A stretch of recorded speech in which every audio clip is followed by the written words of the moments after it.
আমরা নির্বাচন কমিশনারকে বারবার জানিয়েছিলাম যে সুষ্ঠু গ্রহণযোগ্য এবং শান্তিপূর্ণ নির্বাচনের জন্য যারা কার্যকর ব্যবস্থা গ্রহণ করে, কিন্তু আমরা দুঃখের সাথে খেয়াল করলাম যে আমাদের ভোটারদেরকে যে ভোটাধিকার প্রয়োগ করার পর যেন দ্বিতীয়বার আর ভোট দিতে না পারে সেটার জন্য একটা সিম্বল দেওয়া হচ্ছিল কালো কালি দিয়ে।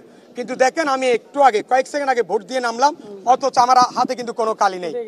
এটা কয়েক সেকেন্ডের মধ্যে কিন্তু মিচে যাচ্ছে। তো এই প্রক্রিয়া যদি হয় তাহলে একজন ভোটার একাধিকবার কিন্তু ভোট প্রয়োগ করার একটা সম্ভাবনা তৈরি হয়েছে। সেখানে কিন্তু আপনার অনিয়ম এবং কারচুপির একটা সম্ভাবনা রয়েছে। আমরা বারবার নির্বাচন কমিশনারকে জানিয়েছিলাম যেন আমাদের 28 বছর পর হতে যাওয়া চাকসু নির্বাচন যেন সুষ্ঠু এবং গ্রহণযোগ্য হয়।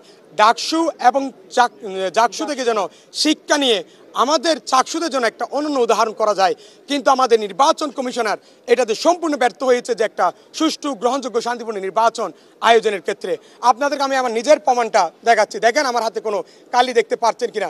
যেটা আপনার সবচেয়ে গুরুত্বপূর্ণ জিনিস একজন ভোটারকে চিহ্নিত করা যে সে ভোট দিয়ে ফেলেছে কিনা।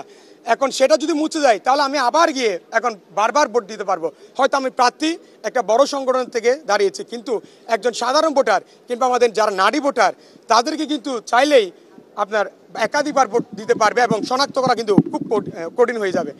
এছাড়াও আমরা যে শুনলাম এই যে এখন নামার সময় একাধিকজন শিক্ষার্থী আমাদেরকে জানিয়েছেন যে 214 নম্বর রুমে সিগনেচার ছাড়া প্রায় 20টার মতো ব্যালট পেপার রয়েছে।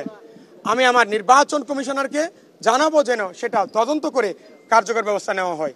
আমরা বিভিন্ন অনিয়মের অভিযোগ পাচ্ছি।